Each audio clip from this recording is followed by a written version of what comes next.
All right, strap yourselves in because today we are going deep, deep into Australian registered training organizations. RTOs? Yeah, RTOs, exactly. Right. Super catchy, but maybe a little bit dry for some people. Oh, definitely. But trust me on this, there is way more to RTOs than you might think, especially when you start looking at all the compliance requirements they have to deal with. It's true. It's like this whole hidden world. Yeah, and the thing is, this stuff actually matters. Like, it directly affects anyone thinking about taking a course. Oh, for sure. If you're signing up for training, you kind of want to know the system's working, right? Absolutely, and that's where this deep dive comes in because we are going to be looking at a draft policy outlining all these updated requirements that RTOs need to meet. It's a bit like a sneak peek behind the curtain, so to speak, so you can get a real sense of how things work and be in the know. Okay, so let's just jump right in. One of the first things that really stood out to me in this draft is just how much it focuses on information and transparency. Oh, It really wants RTOs to be upfront with students about what they're offering, you know?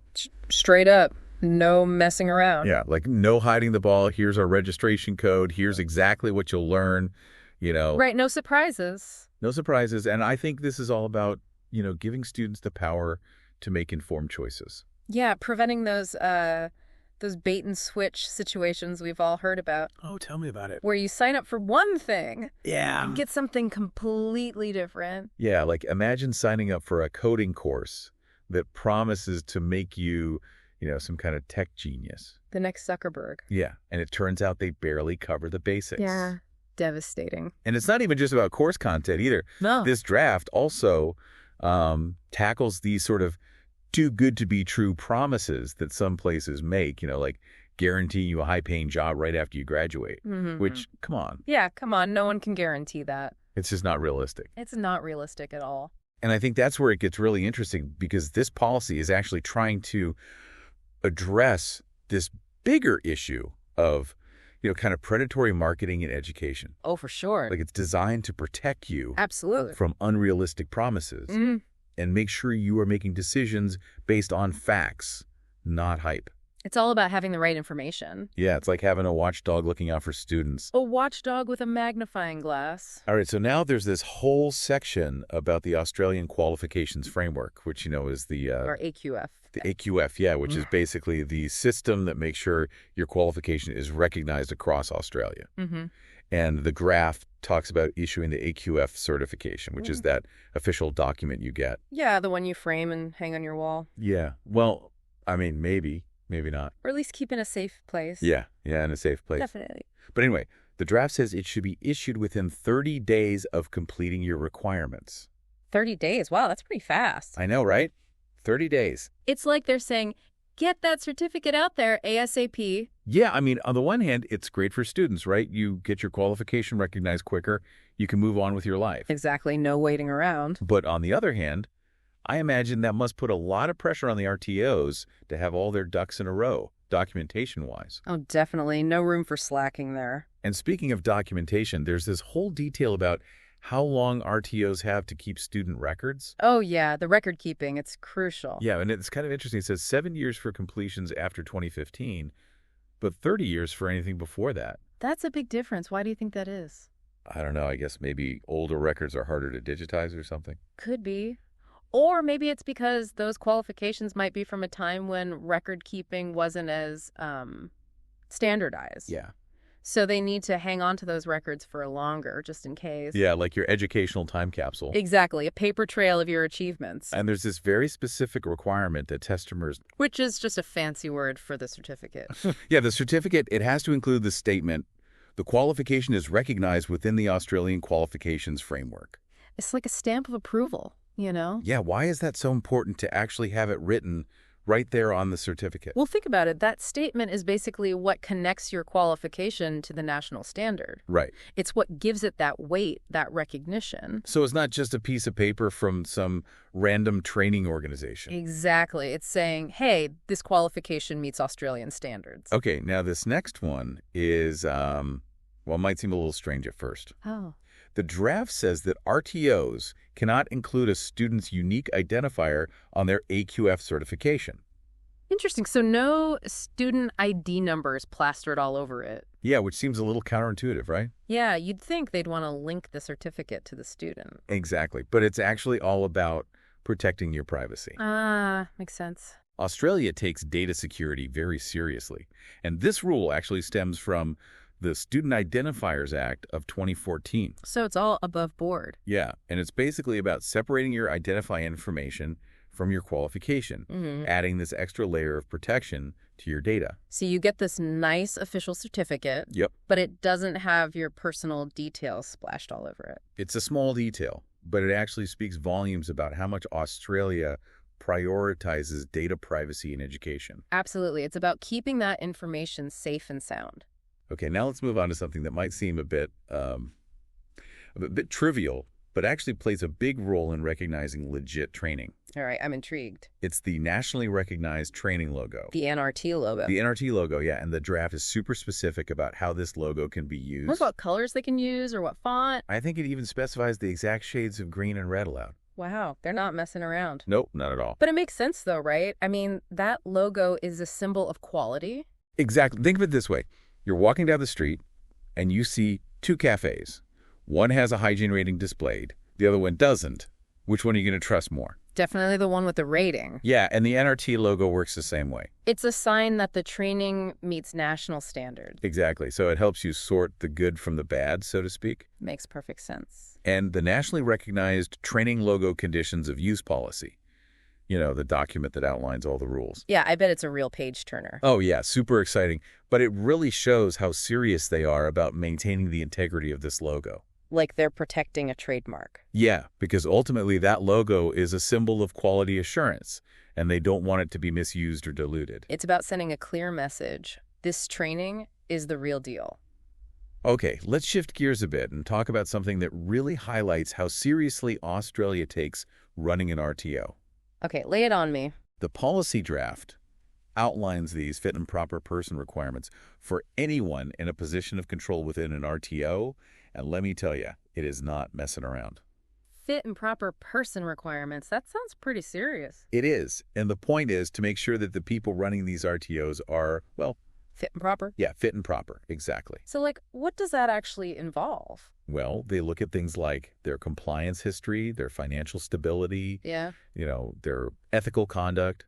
Basically, are they someone you would trust with the education and future of students? It's a big responsibility shaping people's careers. Yeah, absolutely. So you wouldn't want someone with, a history of shady business dealings running an institution responsible for training people. That's for sure. Right. So it makes sense to have these checks in place. Absolutely. It's about safeguarding the integrity of the whole sector. And maintaining public confidence in the qualifications that are being awarded. It's about trust, really. Yeah, trust and knowing that the people at the top are doing things the right way. It's a high bar, and rightfully so. Okay, now let's get into the nitty-gritty of how RTOs actually operate. Okay, let's do it. There's a whole section dedicated to third-party arrangements. And I'll admit, this one had me a little confused at first. Third-party arrangements, what's that all about? So imagine an RTO that doesn't have the in-house expertise to teach a specific software program, right? Okay, yeah. So they partner with a specialized training provider to deliver that part of the course. So they're outsourcing certain aspects of the training. Exactly, and that's a third-party arrangement. Makes sense. But, of course, that raises questions about accountability, right? Yeah. What if that third-party provider isn't up to scratch? Exactly, and that's where the regulations come in. Okay, good. The draft is very clear about the need for written agreements, quality assurance measures, and cooperation with the VET regulator. So it's not just a free-for-all. No, not at all. There are rules in place. It's about ensuring that even when services are outsourced, the RTO is still responsible for the quality of the training. They can't just pass the buck. Nope. It's like saying, hey, RTO, you can't just wash your hands of it. You're still accountable.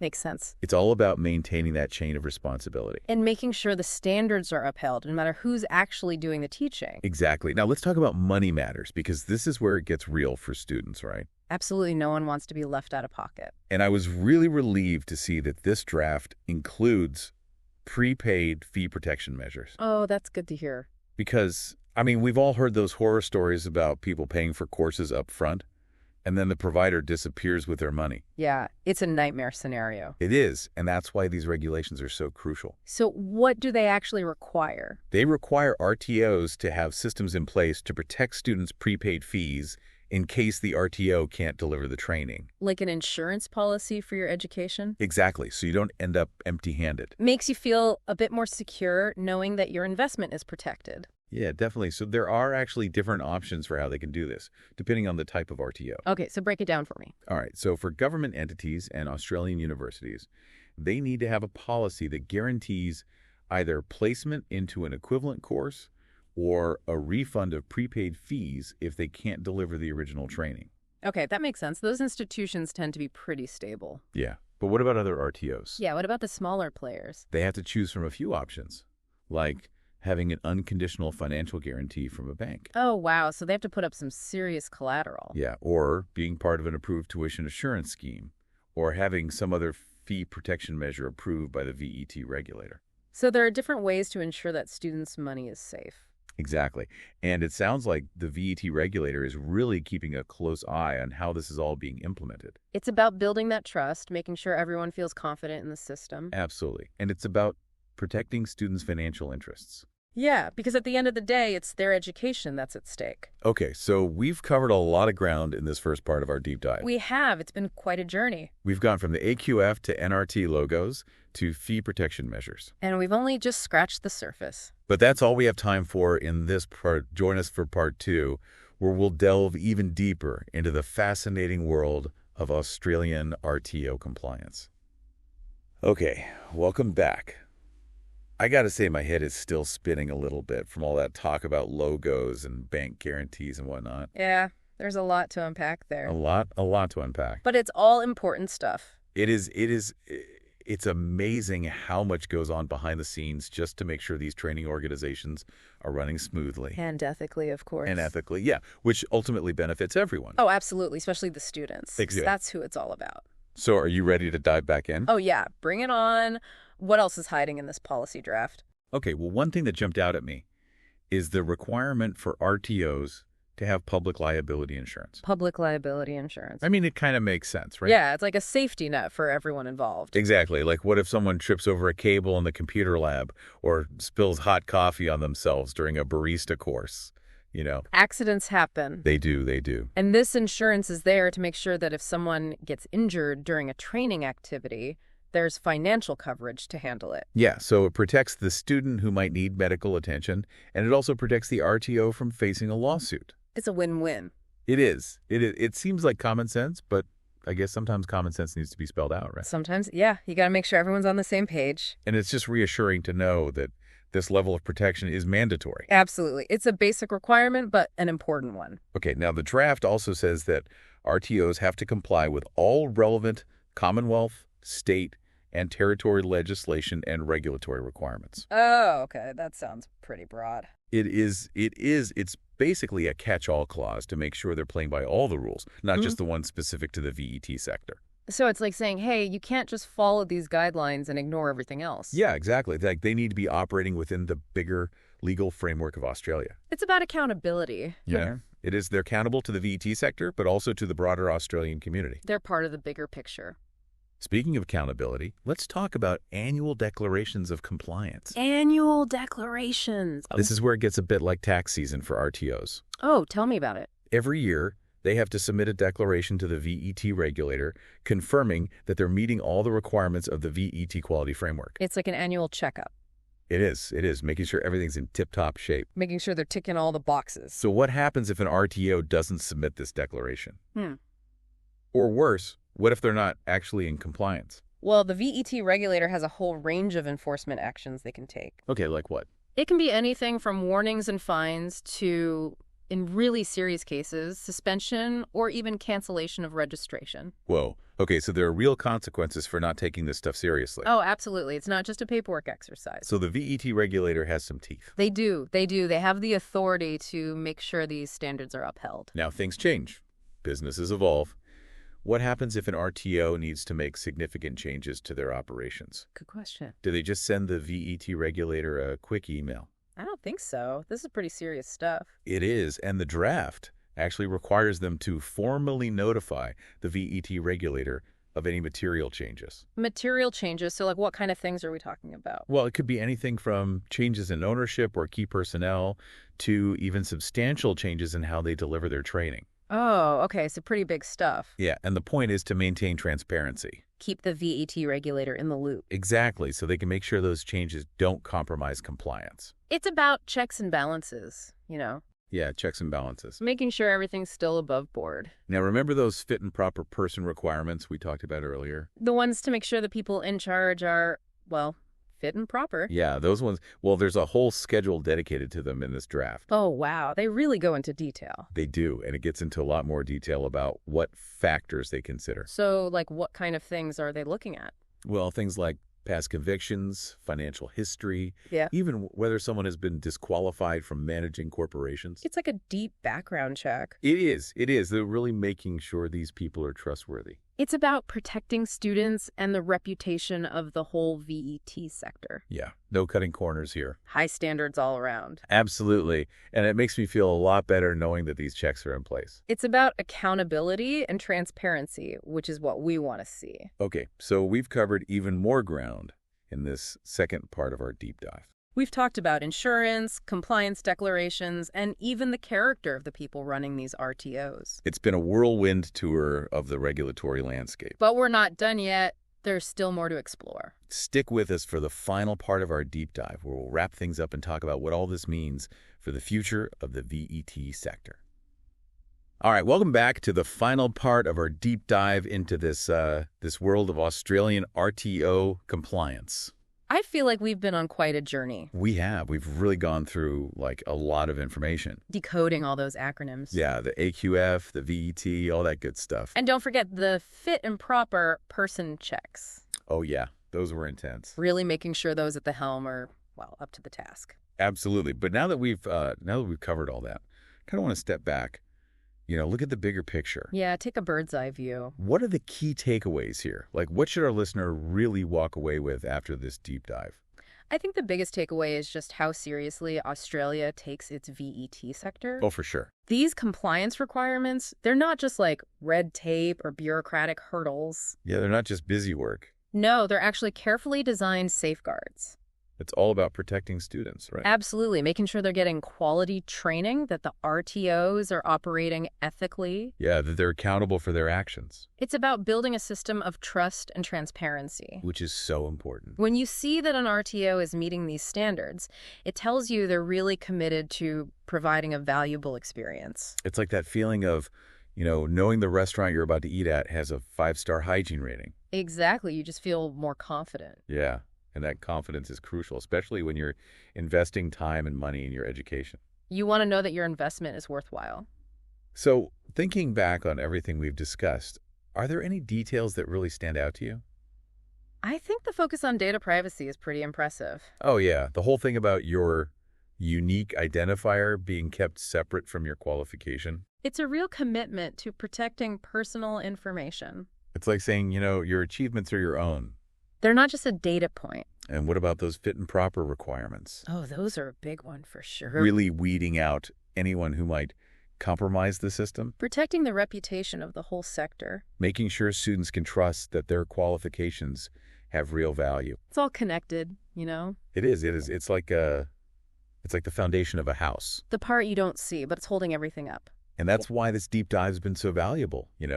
We've shed light on these often hidden aspects of the Australian VET sector. Giving you the knowledge to make informed decisions about your education. And at the end of the day, that's what it's all about. Knowledge is power, as they say. It really is. It empowers you to navigate this world of RTOs with confidence. To ask the right questions, to know what to look for. Well, we've reached the end of our deep dive. Time flies when you're having fun, right? It does.